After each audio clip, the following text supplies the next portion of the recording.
So இப்போல்லாம் போராடுறது அப்படிங்கிறத வந்து ஒரு மாதிரி தப்பான ஒரு காரியமாக எல்லாருமே பார்க்க ஆரம்பிச்சிருக்கு. போராடுறது, தான் வேலை செய்கிற இடத்துல ஸ்ட்ரைக் பண்ணுறதோ, இல்லை ஏதாவது ஒரு அநீதி நடக்கும்போது போராடுறதுக்கோ இளைஞர்கள் வந்து அதை பற்றின ஒரு அவர்ஷனோட இருக்காங்க அப்படின்னு எனக்கு தோணுது. அதை பற்றி பேசலாம் அப்படின்னு நான் முடிவு பண்ணப்போ அதுக்கு வந்து யார் சரியாக இருப்பாங்க அப்படின்னு யோசித்தேன். அப்போ வந்து போராட்டத்தையே தன்னுடைய வாழ்க்கையாக ஒருத்தர் வச்சுருக்காரு. அவர் தான் தோழர் செல்வா. அவர் தான் நம்ம கூட இருக்கார். அதாவது 24 மணி நேரமும் போராடக்கூடிய ஒரு ஆள். மார்க்சிஸ்ட் கம்யூனிஸ்ட் கட்சியோட மாவட்ட செயலாளராக இருக்கக்கூடியவர். தொடர்ச்சியாக விளிம்பு நிலை மக்களுக்காகவும் அநீதி எங்கெல்லாம் நடக்குமோ அங்கெல்லாம் ஒரு போராட்டத்தை நிகழ்த்திக்கிட்டே இருக்கக்கூடிய ஒரு ஆள். ஸோ அவர்கிட்ட இதை பற்றி பேசுவோம். நான் மெட்ராஸ் மார்க் அதிஷா. இது நீயே ஒலி பாட்காஸ்ட். தினமும் பல விஷயங்களை உங்களோட நான் பகிர்ந்துக்கிட்டு இருக்கேன். பல உரையாடல்களை நம்ம நிகழ்த்திக்கிட்டு இருக்கோம். அதில் இன்றைக்கி நாம் இந்த போராட்டங்கள் பற்றி பேச போகிறோம். சொல்லுங்கள், என்னென்னா இந்த போராட்டங்கள் பற்றின ஒரு 2 கருத்துக்கள் இன்றைக்கி அதிகமாக ஆன்லைனில் பரப்பப்படுது. ஒன்று என்னென்னா, போராடினா அது வந்து நம்ம வளர்ச்சியை பாதிக்கும் அப்படின்றாங்க. ஒரு தொழிற்சாலைகள் வந்து வெளிநாட்டு தொழிற்சாலைகள்லாம் இங்கே நிறையா வந்து அமையுது.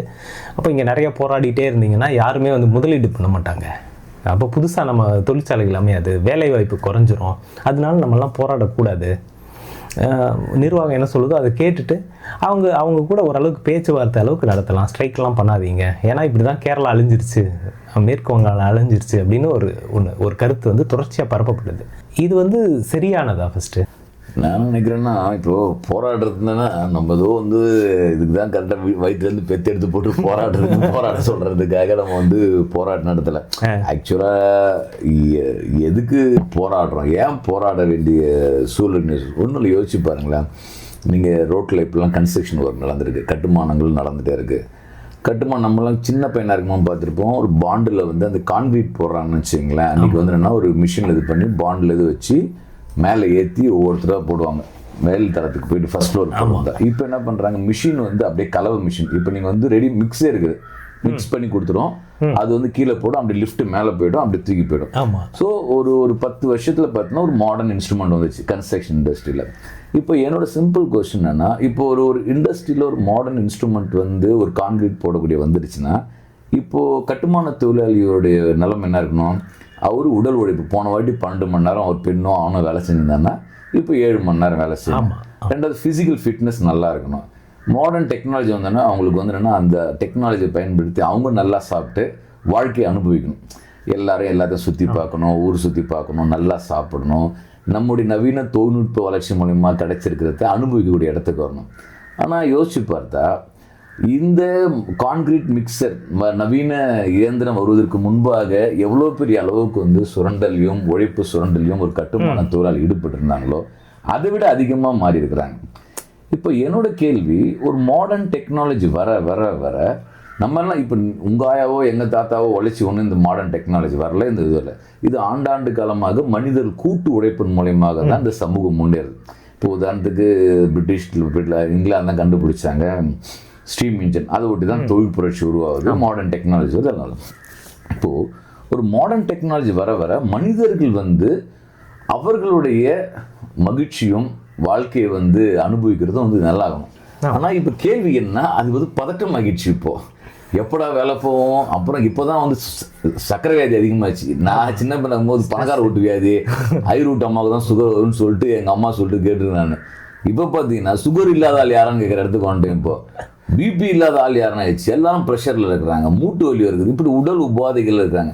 அப்போ இதுக்கான காரணம் என்ன? இந்த இடத்துல தான் நம்ம வந்து நம்முடைய வாழ்நிலையை, நம்முடைய வாழ் உரிமையை, நம்ம உடலை, நம்ம கொண்டாட்ட மனநிலையை நாம் வந்து பாதுகாக்க வேண்டியிருக்கின்றது. அப்போ அந்த இடத்துல ஏன் இந்த மாதிரியான ஒடுக்குமுறை நிகழ்து அப்படின்னு நம்ம ஒரு கேள்வி எழுப்புறோம். ஸோ இந்த கேள்வியிலிருந்து தான் நம்ம எப்படி செயலாற்றணுன்ற இடத்துக்கு போகிறோம். இப்போ நீங்கள் சொன்னீங்க வந்து இண்டஸ்ட்ரியெலாம் வருது, இன்வெஸ்ட்மெண்ட் வருது, போராட்டம் நம்ம போய்ட்டுன்னு சொன்னோம். இதெல்லாம் வந்து ரொம்ப அயோக்கியத்தனமான ஆர்கியூமெண்ட். இது வஉசி காலத்திலே சொன்னானுங்க. கப்பல் ஓட்டும் போது தலைவன் கப்பல் ஓட்டும் போது, நீ எடுத்தனா அவ்வளோதான் கோவிட்னு சொன்னான். வஉசி காலத்தில் என்ன பேசினாங்களோ அதே தான் இப்போ அதிஷா காலத்துலையும் பேசுகிறாங்க. அதான் பாயிண்ட், வேறு எதுவும் கிடையாது. நீங்கள் ஒரு இன்வெஸ்ட்மெண்ட் வரவனா வந்து கையேந்தி போனில் ஓலக்கோட்டையை போட்டு 2 இட்லி வச்சுட்டு எடுத்து போடுவானா? ஃபோர்டு கம்பெனியார் இன்வெஸ்ட்மெண்ட் எப்படி பண்ணுறாங்க? நீங்கள் போய் ஸ்ரீபெரும்புத்தூர் சுற்றி பாருங்கள். இதெல்லாம் ஒரு மல்டிநேஷனல்ஸோ இல்லை வெளிநாட்டிலேருந்து ஒரு முதலீடு வருதுனோ எடுத்துகிட்டு போகிறது வருது, அவன் வந்து ஒரு கட்டமைப்போடு வரான். ஏன் தமிழ்நாட்டுக்கு வர அதே இது வந்து ஏன் ஊபிக்கு போக மாட்டேங்குது? கேள்வி அதான். ஊபியில் போய் இன்வெஸ்ட் பண்ண வேண்டியது தானே, ஏன் பண்ண மாட்டேன்ற? ஏன் பண்ணுறதில்ல? ஏன் பண்ண உனக்கு அவன் உழைப்பு சுரண்டல் கேட்ட மாதிரி மனித வளம் எங்கே இருக்குது? தமிழ்நாட்டில் ஏன் இங்கே வரேன்னா சவுத் இந்தியாவுக்கு ஏதோ திமுக ஆட்சினால மட்டும் வந்ததும் கிடையாது. ஒரு சோஷியல் ரிஃபார்ம் மூவ்மெண்ட்டு கல்விக்காக ஒரு நூற்றாண்டில் இங்கே ஒரு போராட்டம் நடந்திருக்கு. அதன் மூலியமாக கல்வி கற்றோர் எண்ணிக்கை அதிகமாக இருக்குது. ஸோ அதன் மூலியமாக படித்த இளம்பெண்களும் ஆண்களும் வந்திருக்காங்க. அது தென்னிந்தியா, மகாராஷ்டிரா இந்த பெல்ட்டு தான் அந்த அதிகமாக இருக்கக்கூடிய இடமா. இதுக்கு ஒரு வரலாற்று பூர்வமான காரணம் இருக்கிறது. அப்போ இந்த இடத்துல வந்து என்னன்னா அவனோட மாடர்ன் இன்ஸ்ட்ருமெண்ட் வந்து செய்யறதுக்கு ஆள் இருக்காப்புல, இங்கே ஒர்க் ஃபோர்ஸ் இருக்குது, அதனால இங்கே வராங்க. எனவே அவனுக்கு கேள்வி கேட்டாலும் ஓடுவான்றதுலாம் வந்து ஏமாத்து விஷயம், அதெல்லாம் வந்து ஃப்ராடுத்தனமான விஷயம், அதெல்லாம் நடக்காது. அப்போது நீ வந்து அப்படின்னா தெரியுமா, வந்து இந்த குடும்பத்துக்கு சொல்லுவான் தெரியுமா, ஏன்பா புருஷன் அடிக்கிற வரைக்கும் வாங்கம்மா, விட்டானா நீ தனியாக வாழ, அவ்வளோதான், என்ன ஆகும், வாக்கப்பட்ட அடித்தாலும் வச்சாலும் புருஷன் நான் வாங்கிட்டு இருக்க முடியுமா? அந்த புத்தி தான் இங்கே வரக்கூடிய விஷயம். நம்ம வீடுலேருந்து எப்படி வளர்த்துருக்கிறோம் பார்த்தீங்களா, அதாவது சமூகம் வந்து எப்படி வந்து நமக்கு வந்து வீடு, ஆண் பெண் உறவை பற்றி, குடும்பத்தை பற்றி எப்படி கட்டமைத்திருக்கோம், அதே தான் இது பண்ணுது. ஸோ இந்த ஆர்குமெண்ட்லாம் யூஸ்லெஸ் ஆர்குமெண்ட், பேஸ்லெஸ் ஆர்குமெண்ட். அதில் எனக்கு வந்து ஸ்கூல்லையும் அப்படி தான் பண்ணுறோம். ஸ்கூல்லையுமே நம்ம எதிர்த்து கேள்வி கேட்குற இல்லை ஒரு கொஸ்டின் பண்ணுறதுக்கான ஒரு மனநிலையை நம்ம வளர்க்குறது இல்லைன்னு நினைக்கிறேன். நான் ஒரு விஷயம் சொல்கிறேன். இப்போ நீங்கள் ஸ்கூல் சொன்னேன், இப்போ நம்ம சூளமேடு நுங்கம்பாக்கம் இருக்கு இல்லையா, சூளமேடு ஒரு கேர்ள்ஸ் ஹை ஸ்கூல் இருக்குது. அங்கே என்னாச்சு, ஒரு வாட்டி வந்து ஒரு பொண்ணு வந்து சூசைட் பண்ணிடுச்சு, இறந்துட்டாப்புல நமச்சிவாபுரத்தில். அப்போது நம்ம எஸ்எஃப்ஐ பொண்ணு வந்து ரேணுகான்னு படிச்சுட்டு இருந்தாப்புல அங்கே. அப்போது ரேணுகா ஃபோன் பண்ணி தோழர் மாதிரி ஒரு பொண்ணு சூசைட் பண்ணிடுச்சு, எஸ்எஃப்ஐயில் நான் இருந்தோம். அப்புறம் என்ன சொல்லுவாங்க, உடனே என்ன ஆச்சுன்னா, அப்போ எப்படி அந்த பொண்ணு இறந்துச்சுன்னா, ஸ்கூலில் வந்து டீச்சர் வந்து லஞ்ச் எடுத்துகிட்டு வருவாங்கள்ல, அந்த லஞ்ச் பேக் எடுத்துகிட்டு வர சொல்லிக்கிறாங்க. வச்சுருக்காங்க. இப்போ ஸ்டாஃப் ரூமுக்கு எடுத்துகிட்டு வர சொல்லுவாங்க. எடுத்துகிட்டு வரும்போது பார்த்தீங்கன்னா அந்த அப்பளம் வந்து எப்படி எடுத்துகிட்டு வருவாங்க, கவரில் போட்டு அப்படியே முறுக்கு பண்ணுவாங்க. அது வந்து என்னன்னா உடஞ்சி ஊந்துது போல இருக்கு. உங்களுக்கு வந்து ஆயில் பொருளை பார்த்தாலே நாக்கு வரும். என்ன சொல்றீங்க? இப்போ அது துண்டு எடுத்து அந்த பொண்ணு சாப்பிட்டே துண்டு குத்துது. அப்போ வந்து என்னன்னா அந்த அம்மாவோட பர்ஸ் ஏதோ காணாம போல இருக்கு. அதை தேட்டு நீ தான் திருடுனன்னு சொல்லிடுச்சு. திருடுனன்னு சொன்ன ஒரே காரணத்துக்காக அந்த குழந்தை போயிட்டு வீட்டில் போய் சூசைட் பண்ணிடுச்சு. அப்புறம் நம்ம வந்து ஒரு பெரிய போராட்டம் நம்ம வந்து அந்த ஸ்கூலில் நடத்துகிறோம். அது வந்து நான் சொல்கிறது வந்து ஒரு 10-15 வருஷத்துக்கு முன்னாடி இருக்கும். அதே தான் இன்றைக்கி நீங்கள் பார்த்தீங்கன்னா ஸ்கூலில் ஒரு பிள்ளைகள் ஒரு பிரச்சனை வந்தால் அதை வந்து அதை எதிர்கொள்ள முடியாமல் அதோட ஃபேஸ் பண்ணணுமா, அந்த உயிரே போகுது. அப்போது இந்த இதோட கல்வி முறை என்ன, இந்த ஒரு சிஸ்டம் என்ன, இதெல்லாம் தான் நம்ம யோசிக்க வேண்டிய இடம். நம்ம கொஸ்டின் பண்ணுறதோ இல்லை போராடுறதோ, இப்போ ஒரு ஸ்கூலில் இந்த மாதிரி ஒரு அநீதி நடக்கும்போது அதை எதிர்த்து நம்ம யாருமே போராட பழக்கப்படுத்தப்பட்டலை. எனக்கு வந்து என்னோடய ஸ்கூலில் நான் அப்படி தான் இருந்திருக்கேன். இப்போ வர பசங்களும் அப்படி தான் இருக்காங்க. இன்னும் மோசமாக இருக்குது இன்றைக்கி. குழந்தைங்க வந்து கேள்வியே கேட்கக்கூடாது. குழந்தைங்க மட்டும் இல்லை, பேரண்ட்ஸ் கூட கேள்வி கேட்க முடியாத ஒரு சூழல் இருக்குது. அப்போ காலேஜ் வராங்க, காலேஜ்லேயும் அப்படி தான் இருக்குது இன்றைக்கி. அப்போ எப்போ தான் இவங்க வந்து போராட பழகிறதுன்றது இருக்குல்ல, அது இல்லாமல் போகுதோன்னு தோணுது. சரி, இதுக்கு ஒரு முக்கியமான காரணம்னா ஏன் இந்த எண்ணிக்கை குறையுதுன்னா, உங்களுக்கு வந்து 90களுக்கு பிறகு வந்து அரசு கல்வி நிலைய எண்ணிக்கை குறைஞ்சிடுச்சு. நீங்கள் கவர்மெண்ட் கண்ட்ரோலில் ஸ்கூல் இருக்கும்போது, காலேஜ் இருக்கும்போது மாணவிகள் அவங்க உரிமைக்காக கேள்வி கேட்குறதுன்னு ஒரு ஸ்பேஸ் இருந்தது. ஸோ இப்போ நீங்கள் வந்து தமிழ்நாட்டில் பார்த்தீங்கன்னா ஒரு இன்ஜினியரிங் காலேஜில் ஒரு 600-700 இன்ஜினியரிங் காலேஜ் இருக்குன்னா, நீங்கள் வந்து ஒரு 24-28 காலேஜ் கூட கவர்மெண்ட் ஏடு கிடையாது. மெடிக்கல்ஸ் போய் பாருங்கள், இது எல்லாமே. அப்போ ப்ரைவேட் காலேஜ், ஆர்ட்ஸ் அண்ட் சயின்ஸில் எல்லா இடத்துலையும் ப்ரைவேட் காலேஜ் தான். ஓகே. அப்போ ப்ரைவேட் காலேஜ் அதிகமாக வந்த பிறகு கல்வி தனியார் மயமாகும் போது என்ன ஒரு விஷயம் வருதுன்னா, நீ படித்து ஒரு டிகிரி வாங்கினா ஒரு லைஃப்பில் நல்லா செட்டில் ஆகிடாம்ப்பா. அப்போ படிப்பு என்பது எதுவாயிடுச்சுன்னா, நான் ஒரு பின்னாடி வருமானம் ஈட்டுவதற்கான ஒரு இடம் என்பதாக மட்டும் கல்வி சுருக்கப்பட்டு விட்டது. அது ஒரு பாயிண்ட். நீங்கள் பொருளாதார ரீதியாக உங்களை வளர்த்து கொள்வதற்கு கல்வி தேவைன்னா தேவை, அது மட்டுமே கிடையாது. அதனால என்ன ஆகுதுன்னா, 16 வயசோ 10, இப்போ பாருங்க, நீட் எக்ஸாம் எழுதணுமா 9ஆவதுலேருந்தே தயாராகிடு. 10ஆவது அப்படின்னா 9ஆவதுல இருக்கக்கூடிய ஒரு யோசிச்சு பாருங்க, 13 வயசு பொண்ணும் பையனும் அவ்வளோ ஜாலியாக விளாடணும். அந்த வாழ்க்கையில் பின்னாடி கிடைக்குமா? நீங்க யோசிச்சு பாருங்க, 13 to 17 வயசு வாழ்க்கை வந்து இன்னசென்ஸ், அது ஒண்ணுமே தெரியாது. ஆனா ஒரு துருதுருப்பு இருக்கும். லைஃப்பை வந்து அப்படி வந்து அந்த வாழ்க்கை வந்து அவ்வளோ முக்கியமான இடம். ஆனால் அந்த இடத்த வந்து கொண்டாட முடியாமல் வாழ்க்கையை பற்றி ஒரு ரசிக்கத்தன்மை இல்லாமல் எவ்வளோ ஒரு போட்டி உலகத்துக்கு தயாராகிட்டேன். மார்க்கெட் அப்போ என்ன ஆயிடுச்சு, இது எல்லாமே என்னன்னா இதுதான் மாடர்ன் கேபிட்டலிஸ்ட் சொசைட்டி. இந்த சொசைட்டி என்ன ஆகுதுன்னா, நீ ஏன் நடக்குதுன்றதை பற்றி சிந்திக்கூடாது. ஏன் இப்படி நடக்குன்ற கேள்வி கேட்காம உன்னை காப்பாற்றிக்கோ நம்புறோன்னா எல்லாருமே என்ன ஆயிடுறாங்க, ஸோ முதல்ல நம்ம காப்பாற்றிப்போம். ஃபஸ்ட்டு +2 முடிச்சிட்டு அப்புறம் பார்த்துலாம், அப்புறம் காலேஜ் முடிச்ச அப்புறம் பார்த்துலாம், அப்புறம் ஒரு வேலை கிடைச்ச அப்புறம் பார்த்துலாம், அப்புறம் செட்டில் ஆகிட்ட அப்புறம் பார்த்துலாம், அப்புறம் ஒரு வீடு வாங்கிட்ட அப்புறம் பார்த்துலாம், அப்புறம் சுடுகாடு போய் தான் பார்த்துக்க முடியும். இதுதான் வந்து ஓட விட்டுருக்கு. அது வந்து இந்த முதலாளித்துவ சமூக அமைப்பினுடைய கட்டமைப்பு. ஆனால் நான் என்ன நினைக்கிறேன்னா, போராட்டம் வந்து குறைஞ்சிச்சுன்னு சொல்ல முடியாது. அப்படி ஒரு நரேஷன். நான் சொல்றது என்னன்னா, போராட்டம் குறையல, ஆனா இளைஞர்கள்கிட்ட அது கம்மியாயிருச்சான்னு தோணுது. இல்ல இருக்குன்ற நான் அப்படி இருக்குன்னா ஸ்ட்ரகிள் எப்படி நான் பார்க்குறேன்னா, ரோட்டில் இறங்கி ஒரு போராட்டம் நடத்தி போலீஸோட அடக்குமுறை எதிர்கொள்வது என்பது ஒரு வகையான ஒரு போராட்டம். அது போராட்டம். அது இன்னொரு பக்கம் இளைஞர்கள் நிகழ்கால அரசு செயல்பாடுகள் பற்றி அல்லது சமூகத்தினுடைய சீர்கேடுகளை பற்றி, அவலங்களை பற்றி தங்களுடைய எதிர்ப்புகளை, தங்களுடைய கருத்துக்களை பதிவு வைப்பதும் அது ஒரு போராட்டம் தான். சரி, போராட்டம் என்பது தன்னுடைய கருத்தை பதிவு வைப்பது. என்ன இதுதான் பார்க்குறேன்னு சொல்லிட்டு அப்படின்னு பார்த்தீங்கன்னா, இன்றைய காலகட்டம் வந்து வேற ஒரு டிரான்ஸ்ஃபார்ம் ஆயிருக்கு. சோஷியல் மீடியா இப்போ உதாரணத்துக்கு இப்போ இருக்கக்கூடிய 2K கிட்ஸ் என்ன சொல்லக்கூடியவர்கள், இப்போ அடுத்த ஒரு ஜென் கிட்ஸா, ஜென் ஆல்ஃபாலாம் வந்து இல்லையா அதெல்லாம். இப்போ இந்த தலைமுறையெல்லாம் எப்படி எஜுகேட் ஆகுதுன்னா, சோஷியல் மீடியா போஸ்ட் மூலியமாக எஜுகேட். இப்போ அதிசயம்லாம் பாப்புலர். இப்போ நான் கூட நீங்கள் பார்த்துருந்தேன் புக் ஃபேரில், சார் நீங்கள் ஓட சொன்ன புக்கு வச்சு தான் சார் ஓடணுன்றான்.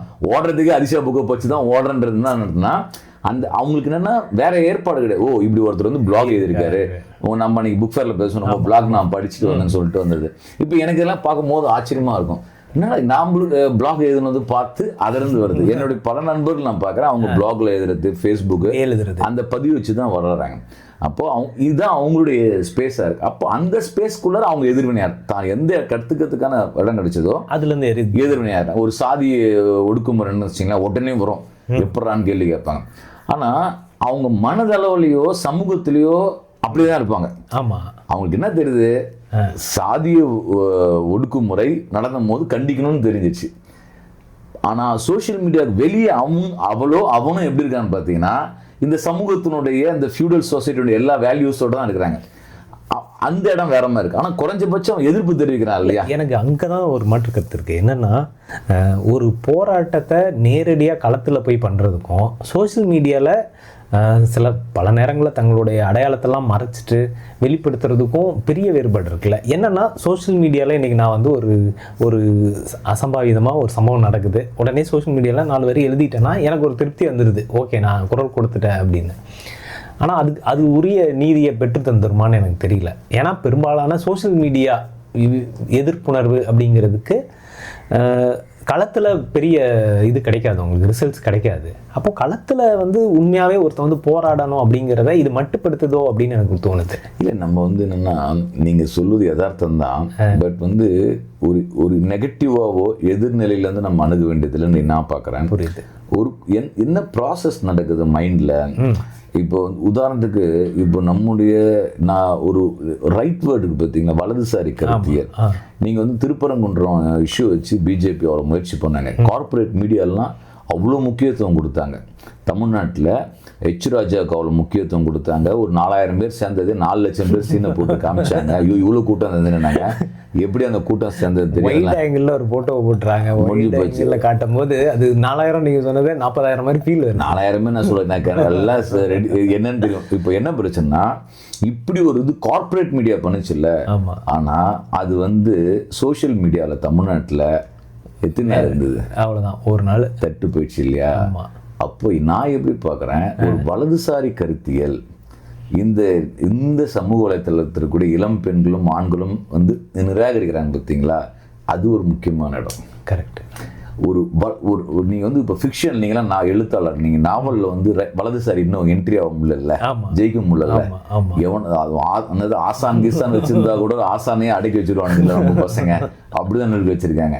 ஸோ இந்த ஸ்பேஸ் இப்படி இருக்குன்னா, அப்போ வந்து ஏதோ ஒரு யோசிச்சே தான் இருக்கும். இயல்பாகவே மனிதர்கள் வந்து முன்னோக்கி தான் சிந்திப்பாங்க. அப்போ அதுவும் யங் பிரெயின் வந்து இன்னும் அட்வான்ஸாக தான் சிந்திக்கும். அது என்ன இங்கே பிரச்சனைனா பொலிட்டிக்கல் பார்ட்டிஸ் வந்து என்னன்னா அப்ரப்டாக கரப்டாக போயிட்டானுங்க. கரெக்ட். பொலிட்டிக்கல் பார்ட்டிஸ் என்ன நினைக்கிறாங்கன்னா இப்போ திமுகவோ அதிமுகவோ இப்போ வந்துருக்க விஜயோ எல்லா கட்சியும் பார்த்தீங்கன்னா கம்யூனிஸ்ட் கட்சிகளை தவிர அரசியல் ஒரு பிஸ்னஸ் ஆகிக்கிட்டாங்க. அப்போ என்ன ஆயிடுதுன்னா அரசியல் என்பது தேர்தல் அரசியலை மட்டும் சுருக்கிட்டாங்க. ஒரு கவுன்சில் எலெக்ஷனுக்கு போனோம், சட்டமன்ற தேர்தலுக்கு போனோம், நாடாளுமன்ற தேர்தலுக்கு போகணும். அதுலேயும் எப்படி பண்ணணும், ஒரு பூத் வச்சுக்கணும். இந்த பூத்தில் உனக்கு இப்போ இப்போ பாருங்கள், சில பேர் பேசுவாங்க டிவியில் பேட்டில், என்னாச்சு அந்த பூத்தில் 20 பேர் இருக்கிறாங்க, ஒரு 100 ஓட்டு இருக்குது, இத்தனை குடும்பம் இருக்குது, அது செட்டியார், மோலியார், நாயுடு, நாயக்கர், இங்கே வந்து தலித்து, இதில் வந்து இந்த சாதிக்குள்ள ஓட்டு இருக்கு, இதை வாங்கணும் அப்படின்னு சொல்கிறேன். டேய் முட்டா பயலே, நீ வந்து இன்னும் பாலிடிக்ஸ் பேசுகிற, நீ இவ்வளோ வக்கரமாக பேசுறீங்க மீடியாவில், அதை கேட்டு டிபேட் நடத்துறீங்களே, ஜாதி அரசியல் நடத்துறீங்க நீங்கள். இது எல்லாம் எவ்வளோ கேடுகட்ட சிந்தனை இளைய தலைமுறைக்கு விதைக்கிறது யாரு? இந்த அரசியல் இயக்கங்கள் தானே. நீ மனுஷனுடைய இல்லைங்க, அவங்க குடி தண்ணீர் பிரச்சனை இருக்குங்க, கல்விக்கு பிரச்சனை இருக்குது, அந்த கிராமத்தில் வந்து 100 நாள் வேலை திட்டத்தில் உள்ள பேர் வேலை செஞ்சாங்க, பணம் கிடைக்காம பாதிக்கப்பட்டிருக்காங்க. இந்த ஒன்றியத்தில் வந்து பார்த்தோன்னா வந்து தென்னை மரம் இருக்குது, தேங்காய் வந்து விற்பனை பண்ண முடியும், அதில் வந்து இவ்வளோ உழைப்பு சுரண்டை நடக்குது, இதோட என்ன பண்ண முடியும், இங்கே வந்து பார்த்தோன்னா வந்து கோழி பண்ணை இருக்குது, முட்டைகள் உற்பத்தி இருக்குது, அது இந்த அரசியல் கட்சி செய்யலை, ஆனால் இவங்க இப்படி டிமாண்ட் பண்ணியிருக்காங்க, இந்த எம்எல்ஏ சட்டமன்றத்தில் இப்படி பேசினாரு, எம்பி இப்படி பேசினாரு, அப்படி எவனா டிவியில் டிபேட் பண்ணுறாங்களா? ரொம்ப ரேர். ஆமாம். அப்போது அது மட்டும் இல்லை, அரசியல் கட்சியில் அப்படி பண்ணுறது கிடையாது. கரெக்ட். அப்போ நீ என்ன பண்ணுறீங்க, அரசியல் கட்சிகள் அரசியலற்ற, அரசியல் நீக்கம் பெற்ற ஒரு வேலையை வந்து செய்து கொண்டிருப்பதன் காரணமாக தான் இந்த பிரச்சனையின் காரணம். தேர்தல் அரசியலுக்கு வரணும்னு சில பேர் என்ன, இப்போ பிஸ்னஸ் மேன் கட்சி ஆரம்பிக்கிறோம், எதுக்காக, நான் ஏன்னா அவனுக்கு டொனேஷன் கொடுக்கணும், நானே கட்சி ஆரம்பிச்சு நானே துட்டு வாங்கிக்கிறேன் அடுத்து போயிட்டாங்க. அப்போ இந்த இடம் தான் நம்ம விவாதிக்க வேண்டிய ஒரு இடமா இருக்குது. ஸோ பொலிட்டிக்கல் பார்ட்டிஸ் வந்து பாலிடிக்ஸ் என்பது இவ்வளோ இடத்துக்கு கொண்டு வந்தோன்னே இப்போ யங்ஸ்டர்ஸ்க்கு என்ன ஸ்பேஸ் இருக்குது. கரெக்ட். அதனால தான் அவங்க என்ன பண்ணுறாங்கன்னா எல்லா பொலிட்டிக்கல் பார்ட்டிஸும் மோசம்ன்றோம். இப்போ நான் கம்யூனிஸ்ட் கட்சி போராடும், கம்யூனிஸ்ட் கட்சி நல்லவங்க, கம்யூனிஸ்ட் கட்சி மாதிரி யாரும் இருக்க முடியாது, எங்கே சொல்லுவாங்க நீங்களாம் ரொம்ப நல்லா இல்லைங்க, ஆனால் நாங்கள் இருக்க மாட்டோம். அப்படி இல்லை, எல்லாம் சொல்லிட்டேன்னா, பட் நீங்கள்லாம் உங்களெல்லாம் ஜெயிக்க முடியாது சார். என்னென்னா ப்ராக்டிக்கலாக அது வந்து ஒரு இது இல்லை, வாழ்க்கைக்கானது இல்லை அப்படின்னு நினைக்கிறாங்க அவங்க. அது அந்த கருத்தை வந்து இறக்கி வச்சுக்கிறான் யாரு, இந்த ஹோல் ஸ்ட்ரக்சர் என்னன்னா, ஒரு இப்போ நீங்கள் எங்கன்னா பிரச்சனை வரணும் பாமோ, எங்க இப்போ கம்யூனிஸ்ட் கட்சி இறங்களா, ஏதோ ஒரு இடத்துக்கு போங்க, ஆமாம், அந்த ஊரில் ஒரு கம்யூனிஸ்ட் கட்சிக்காரன் தேடுப்பாங்க, போய் பிரச்சனை சொல்லுப்பா, ஆமாம், தீர்ந்துடும். பிரச்சனைனா கம்யூனிஸ்ட் கட்சிக்காரன் போயிடுங்க. யாரு, அதே திமுக அதிமுகன்னு சொல்லுவான், எவெல்லாம் கம்யூனிஸ்ட் கட்சிக்காரன் திட்டணும், உன் பிரச்சனை தீருவா, அங்கே போயிடணும். இப்போ 2 நாள் முன்னாடி வந்தார் அவர், என்னை வந்து பார்த்தார வீட்டு, நீங்கள் சார் சொன்னா எதுவும் சொல்லுங்கள் சார், உங்களை அமிச்சது வந்து எங்கள் ஏரியாவில் பிஜேபி அவர் பிஜேபி தான், ஆனால் அவர் என்ன சொன்னார்னா, இந்த பிரச்சனையை போனா கம்யூனிஸ்ட் கட்சிக்கு போனால் எனக்கு தெரியாது, அவரை பாருங்க, அவரு அங்கே எந்த கம்யூனிஸ்ட் கட்சி இருக்காரு தோழர் இருப்பாருன்னு சொல்லிட்டு உங்க கரெக்டாக வழிகாட்டுருவாரு அப்படின்னாப்புல. அப்படிங்களா சார், ரைட், இவ்வளோதான். அப்போது இது வந்து ஒரு ஸ்ட்ரகிள்கான ஒரு இடம், இது வந்து பலனடையணும், பலனடைனா அந்த இடத்துக்கு போகணுன்ற மாதிரி ஒரு கட்டமைப்பு இருக்கு இல்லையா, இதுதான் இன்னைக்கு வந்து அரசியலற்ற தன்மை. கரெக்ட். எனக்கு என்னென்னா, இந்த சோஷியல் மீடியா தான் நான் திரும்பி சொல்கிறேன். என்ன இது வந்து அவங்கள ஈஸியாக, இப்போ அந்த அரசியலற்ற தன்மையை பற்றி சொல்கிறீங்கல்ல, இது அவங்கள மேனிப்புலேட் பண்ணுறது ரொம்ப சுலபமாக்கிடுச்சுன்னு தோணுது. ஒரு பிஜேபி ஈஸியாக மேனிப்புலேட் பண்ணிடுறாங்க, ஒரு நாம் தமிழர் மாதிரி ஒரு கட்சி வந்து ஈஸியாக மேனிப்புலேட் பண்ணுறாங்க. இன்றைக்கி ஐடி விங்ஸ் எல்லாம் வந்துருச்சு, எல்லாம் காசு செலவு பண்ணி இந்த மேனிப்புலேஷனில் இறங்கிட்டாங்க, எப்படியெல்லாம் இவங்களை வந்து மூல செலவு செய்யலாம் அப்படிங்கிறது. அப்போ இந்த மாதிரியானவங்க களத்துக்கு வர வேண்டியது ரொம்ப முக்கியமாகுது இல்லை, அவங்க எல்லாருமே களத்துக்கு வந்து அந்த அனுபவத்தை பெறும்போது தான் அவங்களுக்கு அந்த உண்மை தெரியுமோ அப்படின்னு தோணுது. இப்போ நான் எப்படி கேட்குறேன், ஏன் வரல, அதான் ஏன் வரல. இப்போ தமிழ்நாட்டு மட்டுமா அப்படி இருக்கா, இல்லை இந்தியா மட்டும் இருக்கு, இந்தியா மட்டும் தான் அப்படி இருக்கா, உலகமே அப்படி தான் இருக்குது. உலக அளவில் நீங்கள் பார்த்தீங்கன்னா ஒரு ஒரு வலதுசாரி ரைட்வர்ட் ஷிஃப்ட் இருக்குது வேர்ல்டு லெவலில். ரைட்வர்ட் ஷிஃப்ட்ன்றது ஒரு பொலிட்டிக்கல் பார்ட்டிஸ் லெவலில் சொசைட்டியாக ரைட்வர்ட் ஷிஃப்ட்டில் மாறிக்கொண்டிருக்கூடிய ஒரு காலகட்டம் அது. ஃபார் ஒரு எக்ஸாம்பிள் என்ன, இப்போ ட்ரம்ப் வந்து பிரசிடெண்ட்டாக வந்து, ட்ரம்ப் பிரசிடெண்ட் வந்தோடனே அந்த நாட்டில் என்ன சொல்கிறாப்புல, எதிரியை கட்டமைக்கிறாப்புல. ஆமாம், கனடா நாட்டு தூக்கி வந்து இணைச்சி விட்டுருவான்றான். ஆமாம், இந்த ஊரில் இருக்கிறது வந்து என் பேர் வச்சிருவேன்றான். நான் இப்போ என்ன பண்ணுறேன், நான் வந்து ஒன்றும் இல்லை, காசாவை அழிச்சு முடிச்சுட்டு நான் அமெரிக்கா நான் எடுத்துக்கிறேன்ட்டான். ஊரை போராட்டினா அவனா, அதை அழிச்சு நான் வீடு கட்டி நான் கட்டி விட்டுறான் பாருன்றான். ஈரான் பார்த்தா அடிச்சு காலி பண்ணிட்டோம், நான் திருப்பூரிக்கு மாதிரி வந்து பேசிட்டு இருக்கான் அவன் ட்ரம்ப். அடுத்து என்ன பண்ணுறான், யாரெல்லாம் வந்து இல்லை சட்டவிரோதமாக இருக்கீங்களோ அவன் காலில் சங்கிலியை போட்டு ஏற்றி அனுப்புகிறான். இந்தியாவுக்கு சங்கிலியை போட்டு ஏற்றி அவன் ராணுவம் அனுப்பினான். இந்த நாட்டில் எவனுக்கா படிச்சவனுக்கு கூறு இருக்கு அவனுக்கு கவர்னர் சங்கிலியை போட்டு அமைச்சிருக்கான். ஒரு பார்லிமெண்ட்ல எடுத்து பேசுறதுக்கு வக்கில்ல, இதை கேட்கறதுக்கு படிச்ச அறிவுஜீவி பேசல, எத்தனை இங்கிலீஷ் மீடியா பேசினாங்க. அதோட குடும்பம்னா சுமந்தன் ஒரு ஆள் இங்க இருக்கிறான், இப்போ டிவியில் பேசுறாரு. ஏங்க அயோக்கியதனமா இருந்தா சட்டவிரோதமா சங்கிலி போட்டு தான் அனுப்பணும். அவங்க பொண்டாட்டி இருந்து என்ன பண்ணிருப்பாரு, அவங்க புள்ள இருந்தா என்ன பண்ணிருப்பாரு? நீ நீ நீ ஒன்னா அர்த்தம், நீ அவருக்கு ஒரே பிரச்சனை, மோடிக்கு கெட்ட பேர் வந்து விடான்றது தான் கதறாரு. சரி, பாயிண்ட் என்ன, இவ்வளோ இது ஏன்னா இதை நம்மளும் கேட்டுட்டு இருக்கோம் சமூகமும். கரெக்ட். சுமந்து மாதிரி அக்கிஸ்ட் தான் சுமந்தா வெளிப்படையா சொல்லிட்டான். ஆமா, மற்றவங்க அமைதியா இருக்காங்க. இதுதான் வலதுசாரி கருத்துகள். ரைட்வர்ட் ஷிஃப்ட் என்பது அதிகாரத்திற்கு எதிராக உண்மையை பேசாமல், அதிகாரத்திற்கு எதிராக தன்னுடைய குரலை வந்து வெளிப்படுத்தாமல், அதிகாரம் கட்டமைக்கக்கூடிய இதுக்குள்ள இணைந்து போவது. அதை விட கொடுமை என்னன்னா, அதுக்கேற்ற மாதிரி இணைந்திருந்து பணம் சம்பாதிப்பது, அதோடு இருந்து வாழ்க்கை அனுசரிச்சு போகுது இல்லையா. இன்னைக்கு நம்ம தேவைகள்லாம் ரொம்ப அதிகமாயிடுச்சு, முன்னாடி மாதிரி இல்லை. இப்போ வந்து ஒரு தேவைகள் ஜாஸ்தியாகுது, வேலை வாய்ப்பின்மை வந்து அதிகமாகுது, ஜாப் செக்யூரிட்டி இல்லை. இந்த மாதிரி நேரத்தில் இந்த வலதுசாரி நீங்கள் சொல்கிற அந்த ரைட் விங் சிஸ்டம் இருக்குல்ல, அது வந்து என்ன பண்ணுதுன்னா, நீ உன்னை பார்த்துக்கோ, உனக்கு வேண்டியதெல்லாம் கரெக்டாக கிடச்சிரும், நீ வந்து இப்படி இந்த குழுவாக சேர விடாமல் ஒவ்வொருத்தரையும் இண்டிவிஜுவலாக தனித்தனியாக பிரித்து செயல்பட வைக்கிறது இருக்குல்ல. நான் எனக்கு வந்து நல்ல வேலை இருக்குது, எனக்கு சம்பளம் இருக்குது, அதே ஆஃபீஸில் ஒரு 10 பேரை வேலையை விட்டு நீக்கிறாங்கன்னு வச்சுக்கோங்க, அதை பற்றி நான் கவலைப்பட மாட்டேன், அவன் போன என் வேலை சேஃபு அப்படிங்கிற அந்த மனநிலை வந்து இளைஞர்கள்கிட்ட உருவாயிட்டே வருது. இல்லை, அதுக்கு என்னன்னா சார், இப்போ ரைட் பை ஷிஃப்ட் ஏன் வந்தது, இப்போ அடுத்த கட்டத்துக்கு போகும்.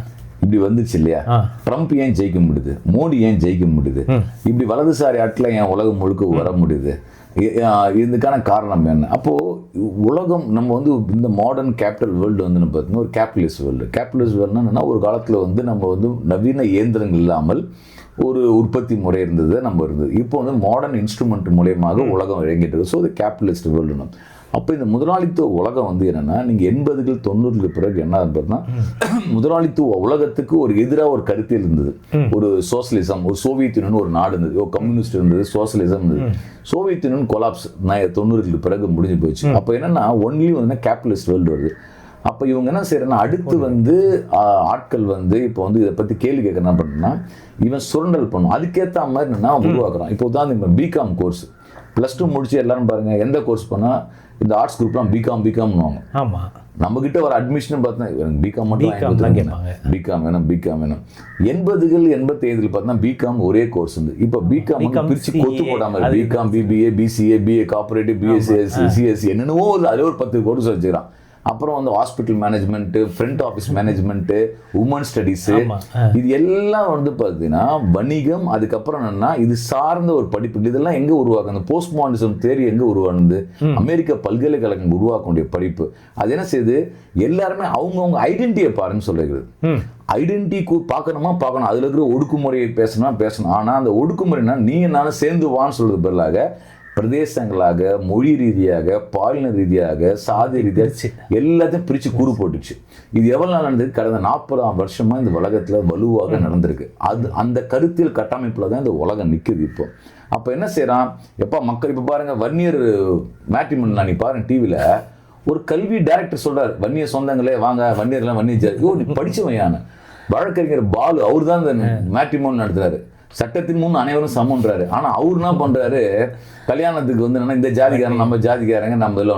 அப்போது முன்னாடி என்னன்னா புரோக்கர் தொழில் பார்ப்பாங்க, கல்யாணத்துக்கு யார் பார்ப்பாங்க, யாராவது ஒருத்தர் ஊரில் இருப்பாங்க, எல்லா ஜாதிக்காரத்தையும் வாங்கிட்டு போயிட்டு யாரை பார்த்து அந்த பொருத்தம் பார்த்து சேர்த்து. இப்போ என்ன பண்ணுறான், ஒவ்வொரு ஜாதிலையும் சப்காஸ்ட், அதுக்குள்ள சப்காஸ்ட் அதுக்கேற்ற மாதிரி. அப்போ இந்த ஐடென்டிட்டி பேஸ்ட் வந்த பிறகு என்னன்னா இண்டிவிஜுவல் வருது. அதனாலதான் என்னன்னா, ஏன் இந்த இடத்துக்கு வர முடியலன்னா, இது வந்து தனித்தனியா பிரிச்சு வச்சிருக்கு.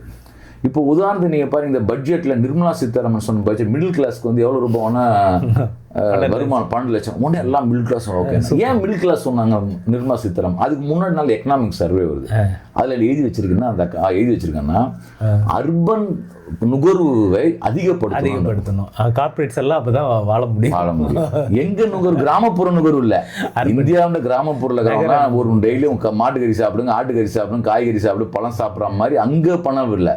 அர்பன்லாம் எங்கேயா சென்னைலாம் பண்ணுறானுங்க எல்லாம் அப்போ மதியானம் புகாரி போகலாமா, ஆமாம், இன்னைக்கு எங்கேயா பிரியாணி சாப்பிடலாம், இங்கே எங்கேயா ரீல்ஸ் எடுத்து பார்த்துட்டு என்ன சோறு தின்னலாம், இது பண்ணலாம், சொக்கா வாங்கலாமா, பேண்ட் வாங்கலாமா, ஜூரியோக்கு போகலாமா, எங்கே போகலாம், இப்படி வந்துடுச்சு. இது ஏன் அது இந்த அர்பன் கன்சியூம் பண்ணுறதுக்காக தான் உனக்கு டேக்ஸை குறைக்கிறான். அது எங்கே போய் நிற்க போகுது, கார்பரேட் கிட்ட போய் வந்து நிற்க போகுது. ஸோ அவங்க என்னன்னா பெரும் முதலாளிகளுக்கு நெருக்கடியில் இருக்கிறாங்க. அந்த நெருக்கடிக்கு ஏற்ற போன்று பட்ஜெட்டில் நிர்மலா சீதாராமன் வழி வைக்கிறாங்க. எவன் நெருக்கடி தீர்ப்பதற்காக இந்த திட்டம் வச்சான்னு சொல்லிட்டு யோசிக்கிற இடத்துக்கு வரல. ஸோ எல்லாம் ஓகே பரவாயில்ல பண்ணுறான். பட் ஃபைனல் என்ன வருது, இந்தியாவில் இருக்கக்கூடிய ஒரே 1% மக்களிடம் 56% செல்வம் இருக்குது. ஆமாம், டாப் 1% கிட்ட 56% ஆஃப் வெல்த் இருக்கு. வேர்ல்டு லெவலில் பார்த்தீங்கன்னா 1% கிட்ட வந்து பார்த்தா 43% செல்வம் இருக்கு. இது எப்போ நடந்தது, கடந்த 20 ஆண்டுகள் 25 ஆண்டுகள். 2023 மட்டும் 30 வயதுக்கு உட்பட்டவர்கள் பில்லியனர் ஆயிருக்கான். 30 இயர்ஸ்னா அதிசயம். நீ எல்லாம் இப்போ வாழ்க்கையில் முன்னேற பாரு, வயசுல போட்டு பில்லியனர் ஆயிரும். எப்படி ஆனா அவன் வயசு முன்னேறல, அவங்க தாத்தா அவங்க அப்பா சொத்தெல்லாம் அப்படியே செல்வம் குவியுது, பரம்பரை செல்வம் குவியுது. ஸோ அக்குமுலேஷன் ஆஃப் கேபிட்டல் ஒரு குடும்பத்துல போகுது, ஒரு ஆள்கிட்ட போகுது. ஸோ இந்த செல்வம் குவியிற ஆள் கம்மியா இருந்தவொடனே ஊர் முழுக்க வந்தோன்னா 5 ரவுடி ஆயிட்டான். அம்பானி, அதானி, டாடா, பிர்லா, இவனுக்கு ஏற்ற மாதிரி இந்தியா இருக்குது. அதுக்கேற்ற மாதிரி கட்டமைக்கிறேன். அதனால தான் உங்களை நீங்கள் என்ன நினைக்கிறீங்க, எப்போ நம்ம வேலைக்கு போய் நம்ம பார்த்துப்பா நம்ம பொழைப்பு கட்டுறோம்னா இந்த நெருக்கடியை இந்த சூழல் உருவாக்கிருக்கு. இதை பற்றிய ஒரு உரையாடலாம் நம்ம சமூகத்தில் பெரிய அளவு நடக்கும். நீங்கள் ஏன் நடக்கலைன்னு நினைக்கிறீங்க? அது நடக்கணும்ல. இப்போ என்ன நீங்கள் ஒருவேளை எனக்கு நீங்கள் ஒரு ஜேர்னலிஸ்டாக நான் ஒரு காரணம் நான் சொல்கிறேன். என்னென்னா ஒரு 20 வருஷம் முன்னாடி இருப்போம், 90ஸ்க்கு முன்னாடி. அப்போ போராட்டங்கள் அதிகமாக இருந்த ஒரு காலம். ரெகுலராக போராட்டம் நடந்துகிட்டே இருக்கும். அப்போ நமக்கு வேலையின்மை இல்லை. நம்ம நமக்கு வேண்டியது எல்லாமே ரொம்ப கஷ்டப்பட்டு தான் கிடைக்கும். ஒரு கேஸ் வேணுமா, ஒரு மொபைல் வேணுமா, ஒரு ஃபோன் வேணுமா, ஒரு வண்டி வேணுமா, எல்லாத்தையும் நீங்கள் புக் பண்ணணும், க்யூவில் நிற்கணும், அது காத்திருக்கணும். அவன் லைஃபே போராட்டமாக தான் இருக்கும். கல்வினா உங்களுக்கு ஈஸியாக கல்வி கிடச்சிடாது, அதுக்கு நீங்கள் போராடணும். உங்கள் சம்பளம் ரொம்ப குறைவாக இருக்கும், நீங்கள் அது அதிகமாக போராடணும். இன்றைக்கி ஒரு மாதிரி இந்த மிடில் கிளாஸ் அதிகமாக இருக்காங்க. அன்றைக்கி இருந்ததை விட இன்றைக்கி மிடில் கிளாஸ் எண்ணிக்கை அதிகமாக இருக்குது. நிறைய பேர் தன்னிறைவு அடைஞ்சிருக்காங்க ஒரு அளவுக்கு. ஓகே, ஒரு டீசெண்டான வாழ்க்கை வாழ்கிறதுக்கான ஒரு தன்னிறைவு ஒரு லார்ஜ் நம்பர் ஆஃப் பீப்புள் கிடச்சிருச்சு அப்படின்னு எனக்கு தோணுது.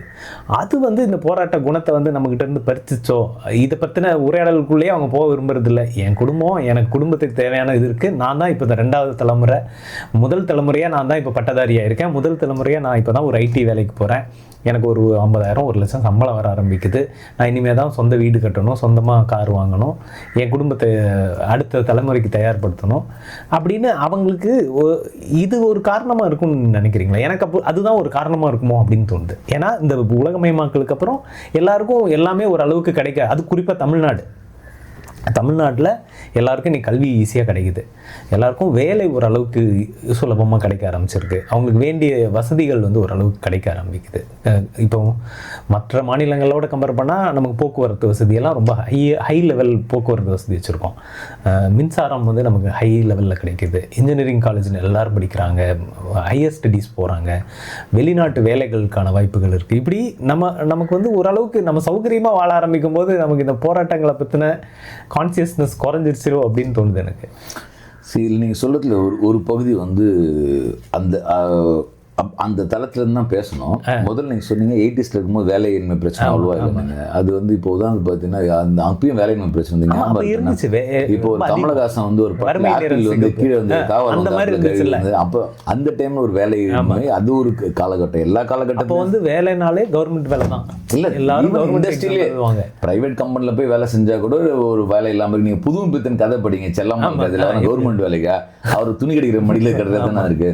அப்போ நீங்கள் லிட்ரேச்சராக பார்த்தீங்கன்னா ஒவ்வொரு காலகட்டத்தில் இருக்குது. இந்த காலகட்டம் என்ன இருக்குன்னா, நீங்கள் சொல்கிறீங்கல்ல, இந்த 30 இயர்ஸ் 40 இயர்ஸ் வச்சுங்க இந்த ஒரு லிபரலைசேஷன் பாலிசி உருவாக்கணும். இந்த காலகட்டம் என்னன்னா ஒரு மிடில் கிளாஸ் உருவாயிருக்குன்றது ஒன்று.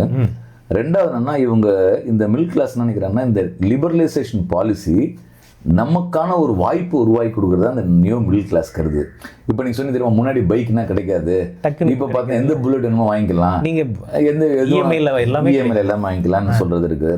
அப்புறம் வாழ்க்கை இருக்குது. அப்புறம் மிடில் கிளாஸ்னால் என்னன்றதை வரையறுக்க வேண்டிய அவசியம் இருக்குது.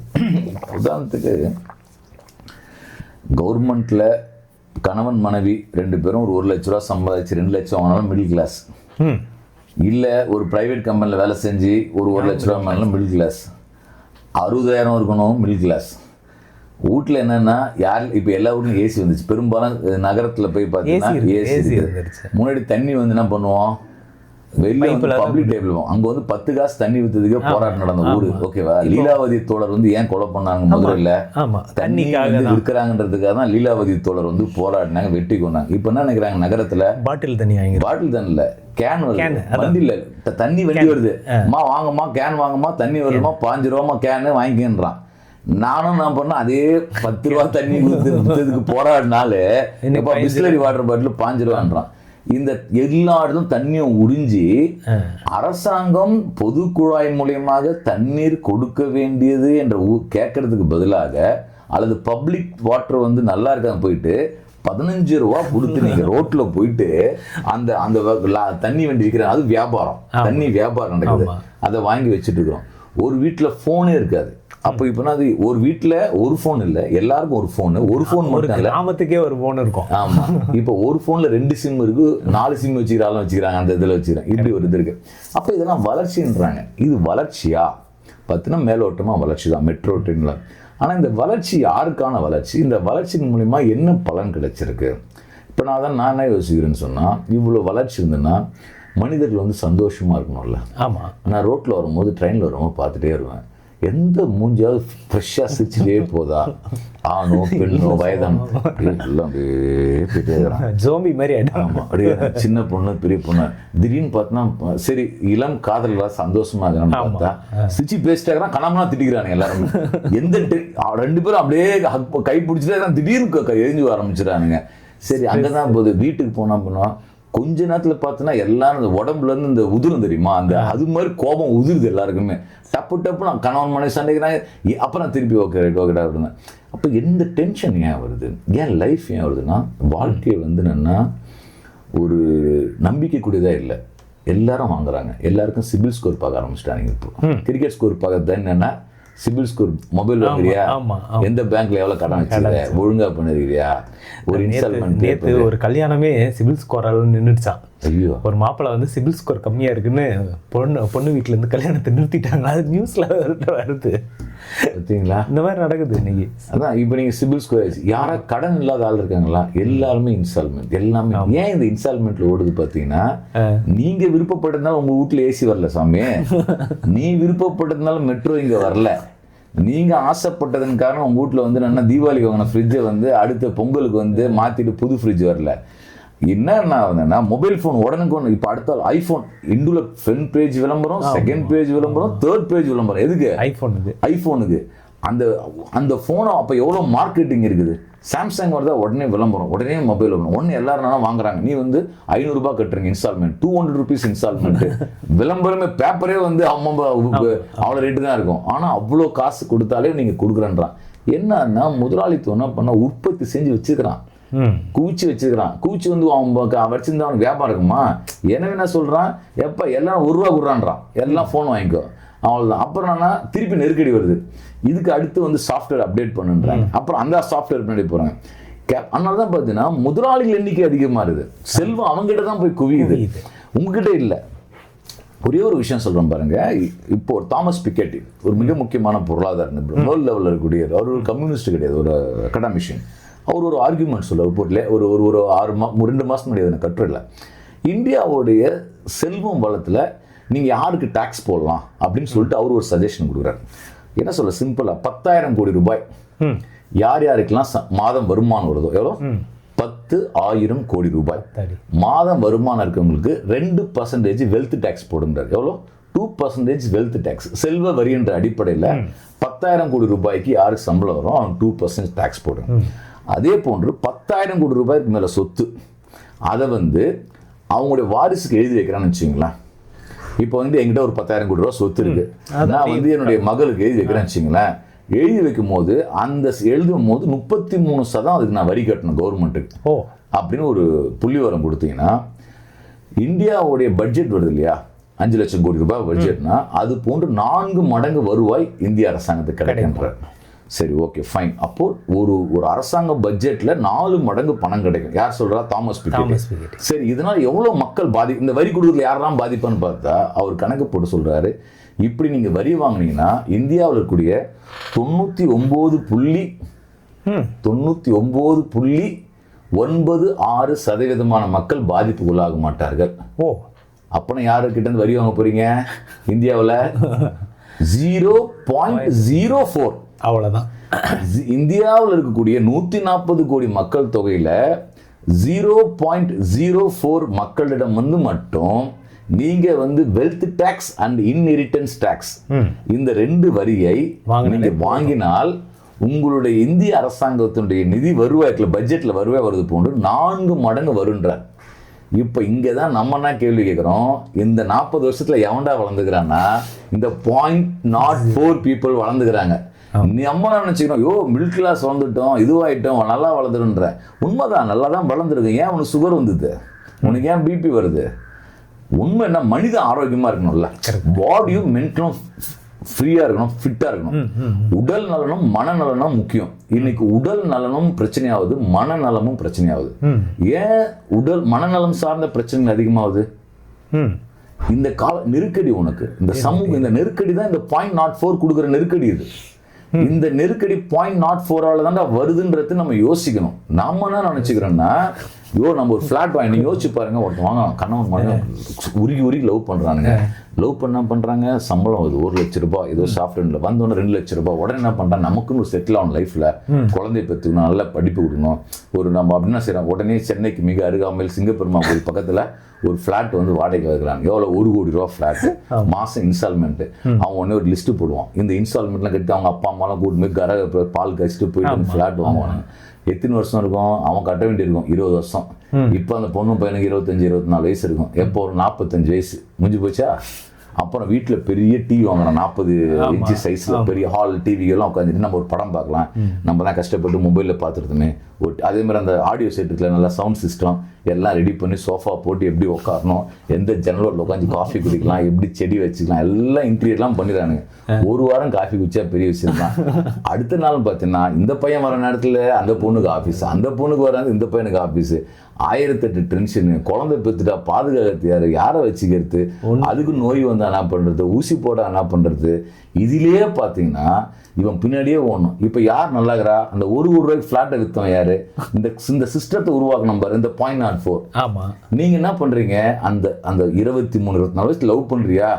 ஜாலியா அந்த ஒரு 6 மாசம் 1 வருஷமா இருக்குது மட்டும்தான் வாழ்க்கை. எப்போ நீ கடன்ல போயிட்டு ஒரு ஃபிளாட்டை வாங்கிறியோ, காரை வாங்கிட்டேன், காரை வாங்கினியே, காரை விடுறதுக்கு இடம் தானே மெட்ராஸ்ல, அதுக்கு ஒரு இடத்துக்கு போகணும், பக்கத்து வீட்டுக்காரன் இடிச்சிடுவான், அதுக்கு சண்டே கேஸ் வாங்கி போகணும்லாம். காரை வாங்கிட்டு கேஸ் வாங்கி போனோம், அடித்தடி வருது பக்கத்து வீட்டு ஃபிளாட்ல. யார் உருவாக்குற அந்த பிரச்சனை? கார் வாங்க சொல்லக்கூடிய இந்த அரசாங்கம் கார் நிறுத்துறதுக்கு இடம் விடுறாங்க. ஆமா, இதான் இதெல்லாம் கேள்வியில்னால்தான் நமக்கான ஐயோ நமக்கு பொழைச்சிட முடியும், நம்ம முன்னால் முன்னேறவே முடியாது. ஊரை சுற்றி காவா இருக்கும்போது வீட்டில் கொசு வராமல் இருக்குமா? அப்போ நிம்மதியாக இருக்கணும்னா போராடணுன்றீங்களா? போராடணும் என்பதை நான் எப்படி பார்க்கறேன்னா, ஒன்னே சொல்றாங்க கம்யூனிஸ்ட் கட்சிக்கான வேறு வேலையா இல்லையா, அவங்க திருவிழா இங்கே போராட்டு கேஸ் வாங்கி விட்டுருவாங்கன்னு சொல்லிட்டு. அதாவது ஒரு பரவலான கருத்து இருக்குல்ல, அதனாலேயே கம்யூனிஸ்ட் கட்சிக்கு யாரும் வரமாட்டேங்கிறாங்களோ அப்படின்னு கூட எனக்கு தோணுது. ஐயோ இல்லை நிறைய பேர் பாயிண்ட் என்னன்னா, நீ கம்யூனிஸ்ட் கட்சிக்கார மாதிரி வாழ்க்கையை ரசிச்சு கொண்டாடுற ஆளே கிடையாது. என்கிட்ட 10 பைசா இருந்துச்சுங்க, நான் காலங்காத்தால 7 மணிக்கு எவ்வளோ ஃப்ரெஷ்ஷாக இருக்கணும் மென்டலி ஃபிசிக்கலி. நீங்கள் நைட்டு 12 மணிக்கு ஃபோன் பண்ணால் அதே டோன் பேசுவேன். எனக்கு டயர்டாகாது, நான் எனர்ஜியோட தான் இருப்பேன் நான். ஸோ இது நாட்டில் எல்லா தோழர்களும் அப்படி தான் இருப்போம். உரிமைகளுக்காக போராடக்கூடியவர்கள் செல்ஃபின்னா அவனுக்கு தெரியும் எவன் என்ன பேசினா, எவனை பார்த்து எனக்கு ஒரு பெரிய பிரமிப்பு வராது. நீ யாரா, நீ உன் பின்னாடி யார் இருக்கிற, உன் கொண்டையை மறைச்சிட்டு பேசுறதுக்கு வச்சுக்க, நீ யாரும் எனக்கு தெரிஞ்சிடும், எனக்கு இவ்வளோதான ஆட்டம், நம்ம பார்த்துலாம் விடுன்னு சொல்லிட்டு முடிஞ்சிருவோம். வரலாற்றுடைய அந்த வளர்ச்சி போக்கில் புரிஞ்சுக்கிற ஆட்கள். அதே நேரத்தில் கம்யூனிஸ்ட் கட்சி எடுத்தோம் ரோட்டில் இப்போ நாங்கள் போராட்டம் நடத்திருந்தேன். இப்போ நான் சென்னையில் சொல்கிறேன், கேபி பார்க் போராட்டம் இருக்குது, கண்ணப்படுத்தல நிறைய இஷ்யூஸ் நடக்குது. ஏதாவது ஒரு போராட்டத்தில் மக்கள் அடி வாங்கியிருக்காங்களா? இல்லை. ஒரு ரெட் ஃபிளாக் முன்னாடி நிற்குதுன்னா மக்கள் அடி வாங்க விட மாட்டோம். ஓகே. ஆனால் தான் எனக்கு சில கோவம் வரும். சில படத்தில் பார்த்தீங்கன்னா கம்யூனிஸ்ட் அடிக்கிறாங்க, கம்யூனிஸ்ட் கட்சிக்கு போனாலே அவ்வளவுதானே, அடி கிடைக்கும், அடிச்சு ஜெயில் வாங்கி போட்டுருவாங்க, வாழ்க்கை போடும் இதுவா போடுன்னு சொல்றாங்க. எவன் வாழ்க்கைக்கு அர்த்தம்? நாங்க சாம்சங் போராட்டம் நடத்தினோம், ஒரு தொழிலாளி மேல அடி வந்ததா?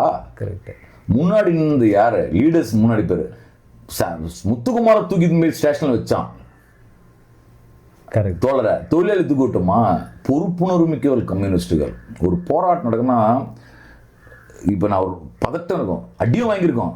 சம்டைம் வந்து மக்கள் அடியும் வாங்குவாங்க, அது நம்ம இது இல்லை, அது ரொம்ப ரேரஸ்ட். இது இப்போ நீங்கள் சொன்னீங்க மதுரை போராட்டம், ஆமாம், யாரை போய் தூக்குறான்? என்னோட டிஒய்ஃபத்தோட தான் தூக்குறான் போலீஸ் அங்கே அப்படின்னு போயிட்டு அந்த ஒரு பையனை இழுத்துட்டு வரான், ஊரே போகுது. ஏன்னா இவன் தான் மெயின், அவன் தூக்குறான் இழுத்துட்டான். ஏன்னா அடுத்தனா இவங்க என்ன பண்ணுவாங்க கம்யூனிஸ்டுகள், மக்களிடம் போயிட்டு இப்படி பாருன்றதை இப்படி திருப்பி காமிச்சிருவாங்க. Okay okay. ஐயோ பிரச்சனை நீ இல்லையா, அதோ இவன் தான் லைட்டை ஃபோக்கஸ் பண்ணுவாங்க. அந்த கரெக்டாக மக்களை சிந்திக்க வச்சு இவன் தான் காரணம் சொல்ல வச்சிருந்தாங்கன்னா, ஓ ஏன்னா வரலாறு வந்து எங்களால் நடக்க போகிறது இல்லை, மக்கள் தான் வரலாற்றை உருவாக்குறோம். நாங்கள் என்ன பண்ண முடியும்? நாங்கள் போயிட்டு முன்னாடி போய் நிற்க முடியும். உதாரணம் சொன்ன கண்ணப்படுத்தல ஒரு போராட்டம் 22 வருஷமா ஊடு கிடக்கல ஹரிஷா. ஜனங்க எவ்வளோ பேர் நாங்கள் போராட்டம் நடக்குது. நான் போனேன், நான் போய் என்ன பண்ணேன், இல்லைங்க பணம்லாம் கொடுக்காதீங்க, 5 லட்சம் உங்கள் வீட்டுக்கு எது, நீங்கள் உங்களுக்கு தான் துட்டு விடணும் கவர்மெண்ட்டு, நீ ஏங்க 5 லட்சம் எல்லாம் ரோட்டில் உட்காருங்கன்றான். அப்படியே அவன் ரோட்டில் உட்காந்தேன். அவன் போலீஸ்காரன் நினச்சிட்டான் என்ன தூக்குனா வந்து மக்கள் பயந்துருவான்னு சொல்லிட்டு நீட்டாக தூக்கிமே என்ன தூக்கிமேட்டு போலீஸ் ஜீப்பில் திரும்பி வச்சான். நானும் சரி தூக்கி வச்சு என்ன பண்ண போகிறான், போலீஸ் ஸ்டேஷனில் போய் நிறுத்துவான், சாயங்காலம் வந்து விட்டுருவாங்க, தோல் வந்துடுவாங்க, பெருதாக ஒன்றே நம்மள எதுவும் பண்ண முடியாது எனக்கு தெரியும். சரி நானும் ரைட்டர் ஏற்றுறாப்பான்னு சொல்லி ஏற்றி வண்டியில் உட்காந்துட்டேன். வண்டி நகர்லையே, மக்கள்லாம் சுற்றி நின்ட்டாங்க வண்டி. அவன் டிசி ஐபிஎஸ் ஆஃபீஸர் ஆகுன்றான், வண்டி இப்படி போய் டரகட 15 நிமிஷம் என்ன வண்டியில் இறக்கி விடுன்றான் மக்கள். அவர் இறக்குடியா, நீ யாரே நீ அங்கே வந்த? அவன் 100கணக்கான போலீஸ் இருக்கிறான், எல்லாம் பெண்கள், உழைக்கிற பெண்கள். அந்த தோழன் ஒருத்தர் நம்ம குழந்தை தூக்கி ஜீப் மேலே போட்டார், எட்ரா வண்டின்றாரு. நான் என்ன ஒன்றும் என்ன பண்ண மாட்டான், உங்களை ஏதாவது அச்சிட போகிறாங்கன்ற.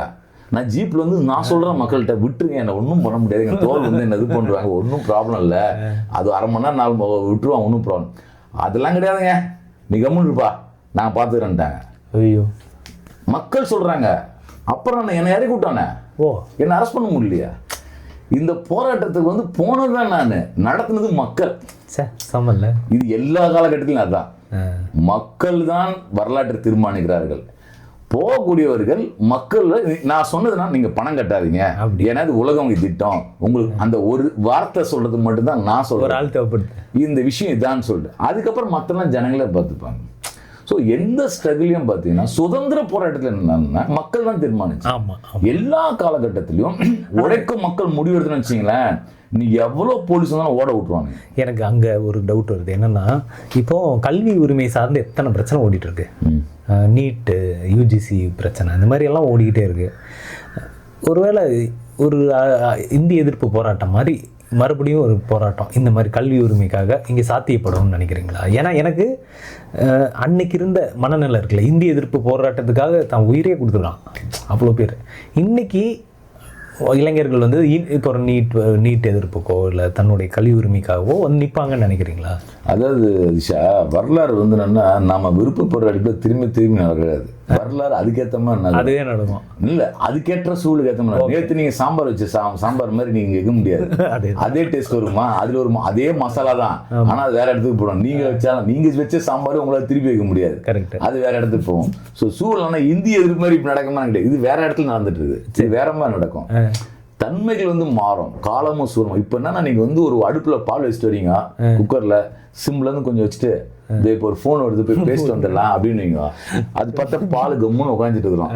அதுனா சீனா போடுது, அது பாட்டு அமைதியாக இருக்கு நெருப்பு. அந்த ஃபோனில் எக்ஸ்ட்ரா ஒரு 2 நிமிஷம் பேசினா அது அவ்வளோதான், நீங்கள் அப்படியே அமைதியாக இருக்க மாதிரி தெரியும். அது எப்போ பொங்கும் தெரியாது. எப்போ பொங்குனா அதற்கேற்ற ஹீட் வந்து அந்த பாத்திரத்தின் மூலயமாக அந்த பால் கிடைச்சதுன்னா பொங்கிடும். சிம்மா எதுவும் தெரியாது, நாளைக்கு கூட நடக்கலாம். ஓகே, நீங்கள் வந்து இன்னைக்கு நான் பேசி முடிச்சுட்டு அடுத்தலாம் நடக்கலாம், இன்னும் ஒரு 6 மாதம் கழிச்சு நடக்கலாம். இப்போ ஸ்ரீலங்கா நீங்கள் எதிர்பார்த்தீங்களா? ஆமாம், ஒரு நாள் என்ன நடந்தது திடீர்னு வந்து அது வந்து வெடிக்கிற இடம் தான். இது எல்லாமே கூஞ்சிட்டு தான் இருக்கு. நீங்க என்ன பண்ணுவாங்க, ஆட்சியாளர்கள் எல்லாம் பட்டி பார்த்து மூஞ்சி வச்சுக்கிற மாதிரி, அது மாதிரி கவர்மெண்ட் இது பட்டி பார்த்து வச்சுக்கிறாங்க. ஆனா எங்க எப்படி சீரும் தெரியாது. கரெக்ட். இப்போ நீங்க ஒவ்வொரு வகையில ஒவ்வொரு விதமா சீரும். அதெல்லாம் நீங்க வந்து யாரும் மக்கள் வந்து எல்லாம் அடங்கி இருப்போம்னு நினைக்காதீங்க. நீங்க சொல்ற அதே படிச்சவன் நடுத்தரவருக்கு வந்து அமைதியாக இருக்கிறான் பாருங்க, அவனுக்கு கோபம் வருதுன்னு வச்சுக்கோ. இப்போ சாம்சங் போராட்டத்துக்கு என்ன பண்ணோம், அதே இளைஞர்கள் தான். ஆமாம், நாங்களா போய் வந்து சிஐடிக்கு வான்னு கூப்பிட்டோம். கரெக்ட். சுற்றி பார்க்கலாம், எல்லா கம்பெனியும் சிஐடி கொடி நட்டு நமக்கு உரிமை வாங்கி கொடுத்துட்டாங்க. நம்மள ஆஃபீஸில் உதைக்கிறான். நீட்டாக என்ன பண்ணுறாங்க, எங்கப்பா சிஐடி ஆஃபீஸு சார் எங்களுக்கு சிஐடியில் சேர்த்துக்கின்றாங்க. அவங்க எங்கள் தோல் சொல்கிறாங்க, எப்போ அவசரப்படாதப்பா, பொறுமையாக இருக்கலாம்ப்பா, டைம் எடுத்துக்கலாம்ப்பா. ஐயோ முடியாதுங்க, பிரச்சனை அதிகமாக, நீங்களும் எப்படி உங்ககிட்ட வந்து அப்படி பண்ணுறீங்க, சீக்கிரமாக நீங்கள் உரிமையை கேட்கணும், சங்கம் அமைக்கணும் தான். தொழிலாளி தான் வந்தான்.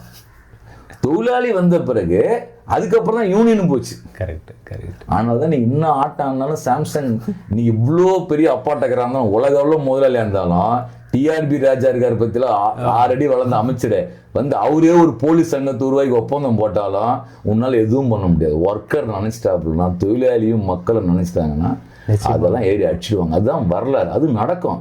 ஆனால் என்னன்னா இதுக்கு வந்து ஒரு பொறுமை தேவை. ஆமா, இது வந்து டெஸ்ட் மேட்ச், இதுனா 2020 கிடையாது.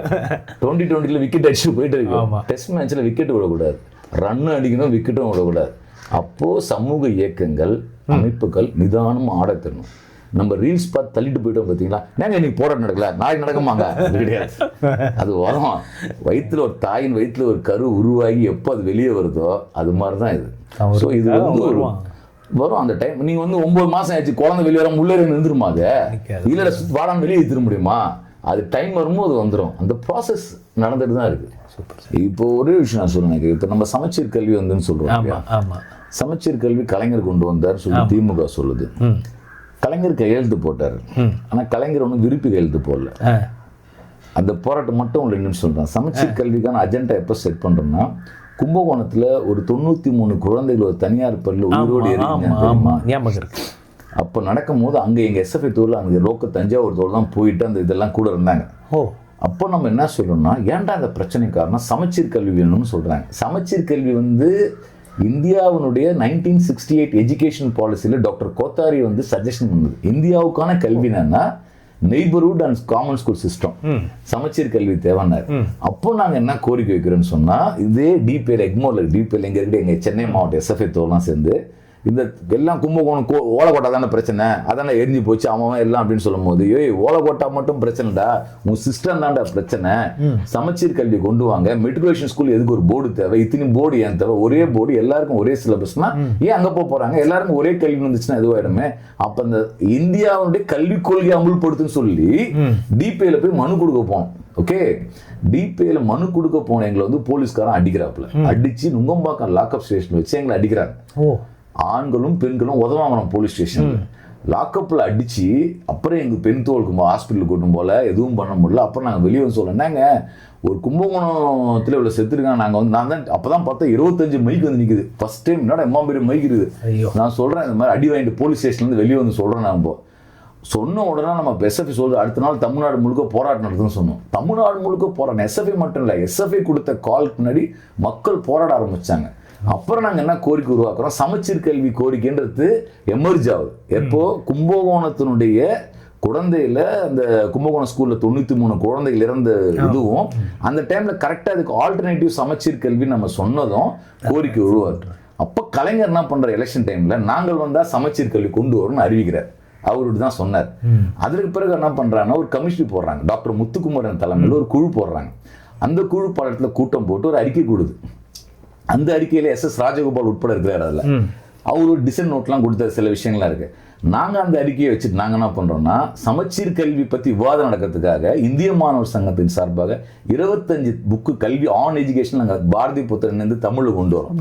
தாகூர் கல்வி சிந்தனை, காந்தி கல்வி சிந்தனைகள், பெரியார் கல்வி சிந்தனைகள், அம்பேத்கர் கல்வி சிந்தனைகள், விவேகானந்தர் கல்வி சிந்தனைகள், பெட்ரன் ரசல் கல்வி, பாலோ ஃப்ரைரி கல்வியில் நாடகம், கல்வி எக்ஸாம், நீங்க இப்பயும் இருக்கு பாரதி புத்தகம், இது எல்லாம் அதுல நான் முன்னூறுல எழுதியிருப்பேன். 25 புக்கு ரிலீஸ் பண்றோம். தமிழ் சமூகத்துல அறிவு தளத்துல ஒரு பெரிய விவாதம் நடக்குது. தளத்துல எஸ்எஃப்ஐ முன்னாடி தூக்கி வைக்கிறோம். பொலிட்டிக்கல் பார்ட்டி கமிட்டி ரிப்போர்ட் வந்துச்சு, ஆனா அமுல்படுத்தல கலைஞர். அப்ப நாங்க என்ன பண்ணோம்னா, தலைமை செயலகத்தை முற்றுகையிட முடிவு எடுக்கிறோம். தலைமை செயலகம் முற்றுகையிடவே முடியாது, திமுகவும் ஒத்துக்காது, அதிமுகவும் ஒத்துக்காது. ஏன்னா அவங்க எல்லாம் என்னன்னா எமர்ஜென்சின்னு முடிவு பண்ணிட்டாங்க. எல்லா ஊர்லயும் தலைமைச் செயலர் ஆர்ப்பாட்டம் நடத்தலாம், தமிழ்நாட்டில் நடத்த விட மாட்டாங்க. எல்லாரும் எங்க நடந்தாலும் இப்பெல்லாம் ராஜரத்னம் ஸ்டேடியம் முடிச்சிட்டாங்க. இப்போதைக்கு நாங்க என்ன பிளான் பண்ணோம்னா, பிராட்வேல இருந்து ஒரு பஸ்ல ஒரு 55 ஸ்டூடெண்ட் ஏறோம். மேப் போடுறோம் எப்படா வந்து தலைமை செயலகத்துக்கு உள்ள என்ட்ரி ஆகுதுன்னு சொல்லிட்டு. உள்ள கலைஞர் தலைமையில சட்டமன்றம் நடந்துட்டு இருக்குது. கலைஞர் சட்டமன்றம் நடக்கும்போது முற்றுகையிடணும் முடிவு பண்றோம். போலீஸ் வந்து புடிச்சிருவான் உள்ள போனான். நாங்க காசு கொடுத்து 2 ரூபா டிக்கெட் கொடுத்து அந்த வெள்ளை போர்டு பஸ்ல எடுத்துக்கிட்டு எல்லாம் பெரிய விளையாடுறதுக்காக பிராட்வே பூக்கடை பஸ் ஸ்டாண்ட்ல இருந்து டிரைவர் மட்டும் கரெக்ட் பண்ணிட்டு நம்ம தோழர் யூனியன் லீடர்ப்பா நீ மட்டும் ஏத்திக்கோ யாரும் ஏத்தாத பஸ் வந்து ஏறி 55 கொம்பு சரி கொடிக்கிட்டுலாம் உள்ள வச்சுக்கிட்டு அழகா போய் உட்காந்துட்டோம். போன் இது எப்ப ஓவர் நாங்க என்ட்ரி ஆகிறோம். போலீஸ்காரன் எல்லாத்துலயும் தேர்றாங்க. ஒண்ணு கண்டுபிடிக்கல அந்த பஸ்ல வருவேன் எல்லாம் அமைதியா பேசஞ்சர் மேல உட்காந்து தெரிஞ்சு அலக்கே உட்காரான்னு உட்கார வச்சு பஸ்ல நீட்டா உள்ள சட்டமன்றம் நடக்குது. வெளியே வந்துட்டோம்னா பஸ் நிக்குது. இந்த சைடு பிரஸ்ஸுக்கு நாங்க தகவல் சொல்லிட்டேன் எப்ப வந்துட்டோம். அவன் எங்கடா இருக்கிறான் எங்க இருப்பான் துணிலும் இருப்பான் தான் நம்ம என்ட்ரியே வருது. பஸ்ஸை நிக்க வச்சு பஸ்ஸை அப்படி அமுச்சுட்டு நாங்க போய் ஏறி போராட்டம் பண்றோம். கலைஞர் வந்து அந்த போலீஸ் லட்டிச்சார்ஜ் என் கை உடைஞ்சது. அனிஃபான்றோட மண்டை உடைஞ்சது. கலைஞர் என்ன பண்ண தெரியுமா 2 மணி நேரம் எங்களை கூட்டு போகாம சுத்த வச்சாங்க. மெட்ராஸ்ல ட்ரீட்மெண்ட் கொடுக்கல. ஆற்காடு வீரசாமி பேசுற நீ சட்டமன்றத்துல உயிரை சிகிச்சை வழங்கப்படுதுன்றானுங்க. எங்க போய் குத்தாங்க மூட்டை பூச்சிக்கிற ஸ்டாலின் ஹாஸ்பிட்டல் படுக்க வச்சுட்டாங்க. என்னப்பா இதெல்லாம் மூட்டை பூச்சி அடி வாங்கினதும் மூட்டை பூச்சி கழிச்சு கைவிங்க போச்சாங்க. ஆனா சட்டமன்றம் இப்படி அடி வாங்கி தான் அப்புறம் அறிவிச்சாங்க. ஸோ இன்னைக்கு தமிழ்நாட்டில் சமச்சீர் கல்வி இருக்குன்னா கலைஞர் கையெழுத்து போட்டாருன்னா அது போட வச்சதுல எஸ்எஃப்ஐயோடைய மாணவருடைய போராட்டம் இருக்குது. ஸோ ஒவ்வொரு விஷயத்துக்கு பின்னாடி நீங்கள் போனீங்கன்னா ஒரு போராட்டம் இருக்கும். அது இல்லாமல் அதை கையெழுத்து போட்டாலும் நாங்கள் தான் கொண்டு வந்தோம் நீ தான் கொண்டு வந்த சும்மாவா கொண்டு வந்த உன்னை நிர்பந்தித்தது யார்? கரெக்ட். அப்படி ஒரு ஸ்ட்ரகிள் இருக்கு. இப்போ சமகாலத்தில் நடந்த விஷயம். ஸோ வந்து இது வந்து இன்னும் இப்போ எங்கள் தோடு சொன்னாங்க ஈரோட்டில் வந்து ஒரு காலேஜ் எய்டட் காலேஜ் அது வந்து காலேஜ் பிரச்சனை அது போராட்டம் நடந்து 24 வருஷம் கழிச்சு கவர்மெண்ட் அண்டர்டேக் பண்ணிருக்கு. இப்போ 24 இயர்ஸ் ஸ்ட்ரகிள். அப்பா 24 வருஷத்துக்கு முன்னாடி போராடின ஆளுக்கெல்லாம் கேஸ் வாங்கினாலும் ஆகிறாப்ல. ஆனா இப்ப வந்து கவர்மெண்ட்டுக்கு கொண்டு வந்துட்டோம்ல. வாச்சாத்தில பெண்களை பாலியல் பலாத்காரத்துக்கு உட்படுத்தப்பட்ட அந்த கேஸ்ல எஃப்ஐஆர்ல இருந்த அத்தனை பேரும் அக்யூஸ்ட்னு வந்தது இந்தியாவில தான் ஃபர்ஸ்ட் டைம். ஒரு எஃப்ஐஆர்ல 200க்கும் மேற்பட்ட ஆள் பேர் இருந்த அத்தனை பேரும் 24 வருஷம் போராடினது. அவர் தான் இப்ப எங்க கட்சியோட மாநில செயலர் சண்முகம். அவரெல்லாம் பேசினா கூட அழுதுருவாரு. ஒரே ப்ரெஷராக இருக்கும்ல அந்த பெண்கள். ஆனால் என்னன்னா எத்தனை வாட்டி என்னை பிடிச்சி இழுத்தான்னு சொன்னால் என்ன நீங்களே சொல்லுவீங்களா? ஒருத்தனுக்கு எவ்வளோ மன உளைச்சல் இருக்கும். அதுவும் லீடராக இருக்கணுங்க அதை விட பெரிய டென்ஷனாக இருக்கும். ஒரு மனுஷன் நம்ம கண் எதிர அழுகி நீங்கள் எப்படி இது பண்ணுவீங்க? எல்லாரும் உங்களை பார்த்து டெய்லியும் அழுதானா உன் மனசு என்ன ஆகும்? எத்தனை வாட்டி தான் ஆறுதல் சொல்லுவேன் நீ? அவ்வளோ அநீதி. கோர்ட்டில் போனால் நிற்க வைக்கிறான், வாய்தாவா அனுப்புகிறான், போலீஸ்காரன் திமிர் எடுத்து சிரிச்சுட்டு போவான், எவ்வளோ இதுவாக இருக்கும். அத்தனை பேரும் தண்டனை வாங்கி கொடுத்தோம்ல. இதே நாடாளுமன்ற ஜனநாயகத்துக்கு உட்பட்டு தான். ஸோ போராட்டங்கள் விரும்பினாலும் விரும்பாட்டிலும் நடந்துகிட்டே தான் இருக்குது, ஜெயிச்சுட்டே தான் இருக்குது. அந்த வெற்றியில தான் இந்த உலகமும் இயங்கிட்டு இருக்குது, தமிழ்நாடு இயங்கிட்டு இருக்குது. சூப்பர். ரொம்ப நன்றி தோழர். என்னன்னா பயங்கர அனல் பறக்கிற ஒரு பாட்காஸ்ட். இது வரைக்கும் நான் இப்படி பண்ணல. எல்லாமே ஃபன் பாட்காஸ்ட் தான். ஜாலியாக சீரியஸ் ஆகிவிட்டோம் அப்படிலாம் இல்லை. ஏன்னா எல்லாமே ரொம்ப முக்கியம். எந்த அளவுக்கு நம்ம சிரிக்கிறோமோ அந்த அளவுக்கு கோபமும் நமக்கு அதுவும் அந்த உணர்வும் ரொம்ப அவசியம் இல்லை. ஏன்னா நம்ம சுற்றி அநீதி ரொம்ப பெருகும் காலம் இது. விதவிதமாக வர்றாங்க, எப்படியோ வர்றானுங்க. ஸோ அப்போ வந்து நமக்கு விட எனக்கு அடுத்த ஜென்ரேஷனுக்கு இதெல்லாம் தெரியணும்னு நினைக்கிறேன். இப்போ நீங்கள் சொன்ன அந்த வாச்சாத்தி விஷயமோ இல்லை சமச்சீர் கல்வி பற்றின விஷயமோ நிறைய விஷயங்கள் நீங்கள் பகிர்ந்துக்கிட்டதில் இதெல்லாமே யாருக்குமே தெரியாது. இதுக்கு பின்னாடி இவ்வளோ போராட்டங்கள் இருக்குது. ஒரு போராட்டம்னா ஒரு குழப்பம் இருக்குது. ஏன்னா இவங்க யாரும் களத்தை பார்த்ததில்ல, அவங்களுக்கு என்ன நடக்கும்னு தெரியாது. இப்போ இந்த விஷயங்கள் தெரிஞ்சுக்கணும், அவங்க எல்லாருமே தெரிஞ்சுக்கணும் அப்படிங்கிறதுக்காக தான் அவங்கள மெயினாக நான் கூப்பிட்டேன். ஸோ இது ரொம்ப நன்றி நீங்கள் வந்தது. இது பகிர்ந்து கொள்கிற விஷயம் தானே. ரொம்ப நன்றி தோழர். மீண்டும் ஒரு முறை வேற ஒரு நல்ல டாப்பிக்கோட உங்கள் எல்லாரையும் நான் வந்து சந்திக்கிறேன். இது நீயே ஒலி பாட்காஸ்ட். நான் உங்கள் மெட்ராஸ் மார்க் அதிஷா. நன்றி, வணக்கம்.